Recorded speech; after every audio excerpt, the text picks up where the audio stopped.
सवाल कह रहा है कि ये देख n एक विषम पूर्णांक हो तो दिखाइए कि n स्क्वायर माइनस 8 से विभाज्य होगा नहीं। बहुत सिंपल क्वेश्चन। n तो n का मान हमारा क्या हो सकता है, क्या हो जाएगा 4 क्यूब प्लस के 1, क्योंकि हमें क्या दिखाना विषम। और दूसरा कौन सा हो सकता है 4 क्यूब प्लस के 3, और भी हो सकते हैं 4 क्यूब प्लस के 5, 4 क्यूब 7, ये अनंत तक जा सकती है, कुछ की सीमा नहीं है। पर हमें दिखाना कि n एक विषम संख्या है। ठीक, n बराबर क्या है, विषम संख्या है। दिखाइए कि 8 से विभाज्य है कि नहीं। तो हम इसका क्या करेंगे, हम क्या करेंगे, इसका वर्ग करेंगे। ठीक है, तो यहाँ पे हम क्या करेंगे, इसको वर्ग करेंगे। तो देखो n स्क्वायर क्या है, n स्क्वायर माइनस 1 बराबर क्या हो जाएगा 4 क्यूब प्लस के 1 का होल स्क्वायर। ठीक है, तो क्या हो जाएगा ए स्क्वायर, तो ए स्क्वायर का फार्मूला हो जाएगा ए स्क्वायर प्लस के बी स्क्वायर प्लस के 2a और b। तो क्या हो जाएगा हमारे पास 4 चौकू 16 क्यूब प्लस के 1 प्लस के 2 चौकू 8 क्यूब। ठीक है, अब देखो यहाँ पे क्या इसकी वैल्यू रख देंगे। देखो n का हमने क्या माना 4 क्यूब प्लस के 1 माना, तो n स्क्वायर जगह ये रख गया, अब संग में क्या आ जाएगा, ये माइनस के 1 आ जाएगा। इसी तरह इसके -1 हो जाएगा, यहाँ पे भी ये क्या हो जाएगा -1 हो जाएगा। ठीक है, तो -1 से -1 कट जाएगा, प्लस माइनस का कट जाएगा, क्या बचेगा। अब इसमें देखो क्या बचेगा 16 क्यूब स्क्वायर और प्लस के 8 क्यूब। ठीक है, तो हमारे पास हमने ये वैल्यू रख दी। अब यहाँ पे कॉमन क्या आ जाएगा 8 कॉमन आ जाएगा, तो क्या बचेगा 8 दूनी 16 क्यूब स्क्वायर और प्लस के क्यूब। अब हमसे क्या कह रहा था, क्या ये 8 से विभाज्य होगा। देखो हम 8 से विभाज्य ये हो जाएगा। ठीक है, तो इसका मतलब ये क्या है, इससे भी हमारा क्या आ गया कि 8 से विभाज्य है। अब एक बार इससे चेक कर लेते हैं, फिर इसकी वैल्यू रख दो, क्या है n स्क्वायर माइनस 1 बराबर।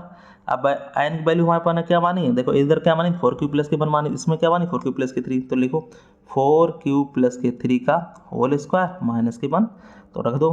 तो क्या होगा ए स्क्वायर की वैल्यू है ए स्क्वायर प्लस के बी स्क्वायर प्लस के 2a और b माइनस के 1। तो क्या होगा 4 चौकू 16 क्यू स्क्वायर प्लस 3 दुर्गा 9 और प्लस 2 चौकू 8, 8 तियाँ 24 क्यू माइनस के 1। तो क्या बचा 16 क्यू स्क्वायर प्लस के 24 क्यू। अब यहाँ घट जाएगा 9 में से 1 गया, प्लस के 8 कॉमन, 8 कॉमन आ जाएगा, तो 8 दूनी 16 और 8 तियाँ 24, 8 है कम 8। हमसे क्या कह रहा है 8 से विभाज्य होना चाहिए। देखो ये भी संख्या 8 से विभाज्य हो जाएगी। तो इस तरह से हम क्या कह सकते हैं, हम ये कह सकते हैं, क्या कह सकते हैं कि n एक क्या हमारा विषम पूर्णांक, हमने n को क्या लिया एक विषम पूर्णांक लिया।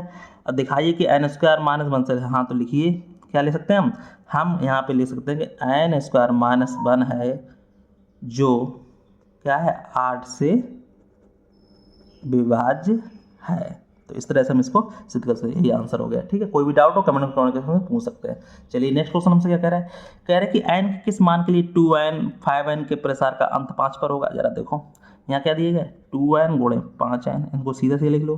तो क्या हो जाएगा 2 गुणे 5 का n पावर, तो कितना हो जाएगा ये 2 पंजे 10n। n हमारा क्या है, n एक क्या है हमारी प्राकृतिक संख्या है, प्राकृतिक संख्या है। अब n का मान कुछ भी रखते हैं, n का मान का 1 भी रखते हैं, 2 भी रखते हैं, 3 भी रखते हैं। अब देखो यहाँ पे जरा 10 की मान हमने क्या लिया 1 लिख दिया। अब 10 का मान हम क्या रख दिया 2 रख दिया। अब 10 का मान हम क्या रखते हैं 3 रख दें, तो इनकी वैल्यू क्या आ रही है, ये 10 आ रही है, ये 100 आ रही है, ये क्या आ रही है 1000 आ रही है। मगर कोई भी हमारी संख्या है वो किस पे हो रही है 5 पर समाप्त नहीं होगी, क्योंकि हम इसको क्या होगी कहीं भी जाएगा वो बढ़ता जाएगा, मगर यहाँ कभी 5 पे नहीं आएगा। तो हम सीधे सीधे हम क्या लिख सकते हैं, हम ले सकते हैं n के किसी भी